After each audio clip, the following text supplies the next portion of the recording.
జై భీమ్. మరి అంతర్జాతీయ మహిళా దినోత్సవ శుభాకాంక్షలు తెలియపరుస్తూ నా పేరు doctor Menno Santosh Kumar, all India Ambedkar యువజన సంఘం జాతీయ ప్రధాన కార్యదర్శి, ఎస్సీ సర్పంచ్ హక్కుల పరిరక్షణ సంఘం రాష్ట్ర అధ్యక్షుడిగా పనిచేస్తున్నాను.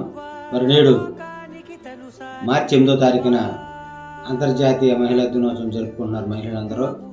అలాగే భారతదేశంలో కూడా మహిళలందరూ కూడా మహిళా దినోత్సవం జరుపుకుంటున్నారు.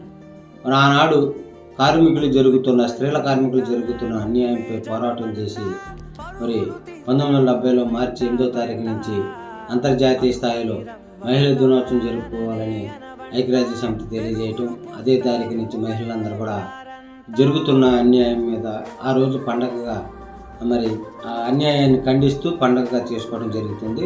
ఇది ప్రపంచంలో ప్రతి స్త్రీకి జరుగుతున్న అన్యాయం మీద వాళ్ళు చేసినటువంటి పోరాటం మీద ఐక్యరాజ్య సమితి ఇచ్చినటువంటి పిలుపు మేరకు మార్చి 8వ తారీఖున మహిళా దినోత్సవం జరుపుకుంటాం. కానీ మరి భారతదేశానికి వచ్చేటప్పటికి భారతదేశంలో కుల వ్యవస్థ ఉంది. మరి కుల వ్యవస్థ ప్రకారం నిచ్చెనమెట్ల వ్యవస్థలో మరి ఈ స్త్రీల మధ్యనే ఏ స్త్రీ అయితే సమానం వేతనం కావాలని పోరాటం చేశారో, మరి ఎక్కువ పనులు ఉన్నారని చెప్పి ఎక్కువ పరిదినాలని ఎక్కువగా ఉన్న కాలాన్ని మరి తక్కువ టైంకి ఫిక్స్ చేసి ఆ టైంలోనే పనిచేయాలని పోరాటం చేసిన స్త్రీలు అయితే ఉన్నారు. ఈ భారతదేశంలో ఈ స్త్రీల మధ్యనే మరి కుల వ్యవస్థలో హెచ్చు వ్యవస్థ ఉంది.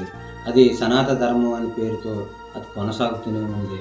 కానీ మరి ఈ భారతదేశ చరిత్రను చూసుకున్నట్లయితే భారతదేశ చరిత్రలో మరి సింధు నాగరికత మరి ఆ కాలం నుంచి మరి స్త్రీకి మరి మాతృస్వామిక వ్యవస్థ ఉంది. ఆ కాలంలో అంటే పురుషుడికి పెత్తనాలు లేదా స్త్రీ పెత్తనాన్ని కాకుండా స్త్రీ ఉన్నతంగా జీవించాలని చెప్పి ఆనాడు మాతృస్వామిక వ్యవస్థ నుంచి కూడా మరి కొనసాగుతుంది. అంటే ఈ భారతదేశానికి ఆర్యులు రాకముందు ఈ భారతదేశంలో ప్రతి ఒక్కరు కూడా ఉన్నతంగా మరి సమానత్వంతో జీవించినటువంటి పరిస్థితి నాటి చరిత్ర మనకు చెప్తుంది.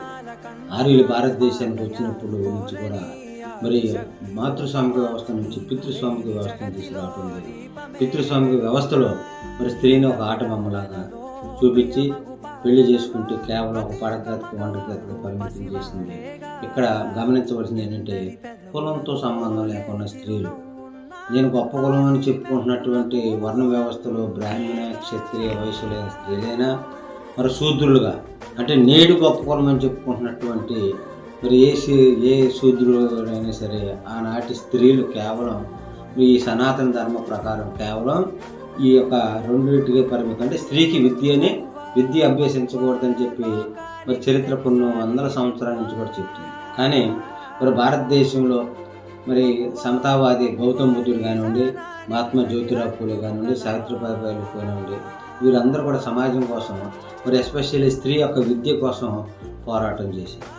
కానీ మనం గమనించవలసింది ఇక్కడ చరిత్రలో ఏంటంటే ఈ యొక్క స్త్రీలకి సమానమైన వాటే కాకుండా సమానమైన హక్కు కావాలని చెప్పి మరి స్త్రీ జాతి మరి విమోచకుడు బాబాసాహెబ్ అంబేద్కర్ స్త్రీకి రాజ్యాంగంలో హక్కు కల్పించడం జరిగింది. ఈ స్త్రీలకి హిందూ కోర్టుల ప్రకారం స్త్రీ ఇష్టమైనటువంటి వ్యక్తినే పెళ్లి చేసుకోవాలని, అలాగే వాళ్ళకి ఇష్టం వచ్చినటువంటి వారసత్వంగా వారి ఆస్తిలో వాటా కావాలని, అలాగే స్త్రీకి స్వేచ్ఛ కావాలని చెప్పి, అలాగే స్త్రీకి పురుషుడితో పాటుగా మరి పని దినాల్లో సమానమైన కూలి కావాలని చెప్పి మరి ఇవన్నీ కూడా రాజ్యాంగబద్ధంగా నేడు స్త్రీ అనుభవిస్తుంది. ఇది రాజ్యాంగంలో బాబాసాహెబ్ అంబేద్కర్ కల్పించినటువంటి హక్కు. మనం ఇక్కడ గమనించవలసింది ఏంటంటే స్త్రీలారా మీరు అర్థం చేసుకోవాల్సింది ఏంటంటే ఇక్కడ సనాతన ధర్మంలో స్త్రీకి ఏ విధమైన పాత్ర ఇచ్చింది. మనువాద ప్రకారంకి స్త్రీకి అసమానత్వమైనటువంటి వ్యవస్థను నిర్మిస్తే డాక్టర్ బాబాసాహెబ్ అంబేద్కర్ వాదంతో భారత రాజ్యాంగం స్త్రీకి పురుషుడితో పాటుగా సమానమైన హక్కు ఇవ్వటం అనేది జరిగింది. స్త్రీలు ఇది గమనించాలి. ఇది గమనించినంతకాలం స్త్రీ యొక్క వ్యవస్థ ఎంత మేధా స్త్రీ వర్గం సంబంధించిన స్త్రీ అయినా సరే మరి పురుషుడికి మరి బానిసగా ఉండవలసినటువంటి సమాజం నేడు కనపడుతుంది. ఎంత రాజ్యాంగంలో హక్కు ఇచ్చినా మరి ఆ సనాతన ధర్మానికి సంబంధించి ఆ మనువాద ప్రకారం ఆ మనుస్మృతి ప్రకారమే స్త్రీ జీవించడానికి అలవాటు పడుతుంది తప్ప ఈ రాజ్యాంగబద్ధంగా ఉన్నటువంటి హక్కుని మరి మీరందరూ కూడా కాపాడుకోవాలనే ఆలోచన లేకపోవడం ఇది విచారించదగ్గ విషయం. మరి ముఖ్యంగా మీరు తెలుసుకోవాల్సింది ఏంటంటే రాజ్యాంగంలోని మరి ఆర్టికల్ 41 కానీ 42 కానీ 43 కానీ మనకు ఆదేశ సూత్రాల్లో తెలియవస్తుంది. అంటే వివక్షత చూడకూడదు. అంటే రాజ్యాంగంలో మరి ఆర్టికల్ 15 ప్రకారం వివక్షత చూడకూడదని తెలియజేస్తుంది. ఆర్టికల్ 14 మానవులందరూ సమానమని తెలియజేస్తుంది. ఆర్టికల్ 21 వరకు జీవించే హక్కు తెలియజేస్తుంది. ఇక్కడ మరి ఏ స్త్రీ అయినా సరే, ఈ స్త్రీకి మనువాద ప్రకారం నిత్యం మెట్ల వ్యవస్థలో హెచ్చు తగ్గు వ్యవస్థ ఉంది, మరి కుల వ్యవస్థ ఉంది. అంటే ఈ సూత్రుల్లోనే హెచ్చు తగ్గు, సూత్రులు అంటే బానిసలు, మరి అయినా సరే సూత్రుల్లోనే త్రివృత్తుల్లో ఉన్న స్త్రీలకు మాత్రం ఇక్కడ హెచ్చు తగ్గు వ్యవస్థ కనబడుతుంది. మరి రాజ్యాంగం అది చెప్తుందా? రాజ్యాంగం ఏమి చెప్పాలి? All are equal before law అని చెప్తుంది. అంటే చట్టం ముందు అందరూ సమానమని చెప్తుంది. ఇదన్నీ కూడా తెలుసుకోవలసినటువంటి బాధ్యత నేడుంది. ఎన్నో కొన్ని దశాబ్దాలు గడుస్తున్నా స్త్రీని ఉన్నతమైన స్థానంలోకి తీసుకురాలేకపోవటం కారణం స్త్రీ యొక్క మరి పోరాటాలన్నీ కూడా సమానమైనటువంటి భావాలతో లేకపోవటం, మరి ముందుకెళ్ళలేని పరిస్థితులు గమనించవలసిన అవసరత ఏర్పడుతుంది. మరి స్త్రీలారా అర్థం చేసుకోండి, మీకు జరుగుతున్న అన్యాయం మీద మరి ఏదైతే ఉందో దాన్ని కరెక్ట్గా అర్థం చేసుకుని మరి ముందుకెళ్ళవలసిన అవసరత ఎంతైనా ఉంది. మరి ఈ సమాజంలో మీకు జరుగుతున్న అన్యాయం మీద తెలుసుకోవలసినటువంటి బాధ్యత ఉంది.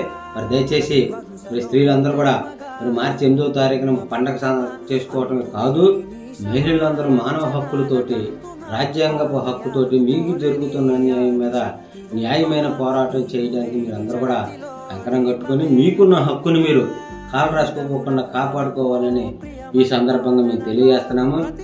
బాబాసాహెబ్ అంబేద్కర్ అంటేనే మానవతావాది, మానవ హక్కులు, స్త్రీ హక్కులు.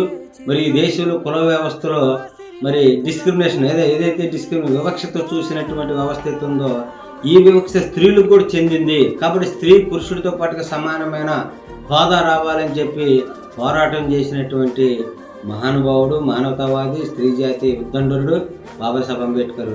బాబాసాహెబ్ అంబేద్కర్ ఆలోచన స్త్రీ తెలుసుకోవాల్సిన అవసరం ఉంది. ప్రతి మహిళ కూడా రాజ్యాంగం తెలుసుకుని మరి రాజ్యాంగం ద్వారా మీరు హక్కులను కాపాడుకోవాల్సిన అవసరత ఎంతైనా ఉందని ఈ సందర్భంగా నేను తెలియజేస్తూ, మరి ఏదైతే ఈ సమాజంలో స్త్రీల్ని అణిచివేయాలనే ధోరణ, అణిచివేయాలనే భావం ఏదైతే ఉందో దాన్ని ముందుగానే మీరు పసిగట్టి తెలుసుకుని సమాజ నిర్మాణం కోసం పని చేయవలసిన అవసరం ఉంది. ప్రతిభ ఎవడ సొత్తు కాదు, స్త్రీలు మరి అబల కాదు, మరి సబల అనే నినాదంతో మరి పేపర్లకే పరిమితం అవుతుంది, మాటలకే పరిమితం అవుతుందని దీన్ని ఆచరణలోకి తీసుకురావాల్సిన అవసరం మీపై ఉందని తెలియజేస్తూ మరి మరొకసారి మా అంతర్జాతీయ మహిళా దినోత్సవ శుభాకాంక్షలు తెలియజేసుకున్నా. మరి జై భీమ్, జై భారత్.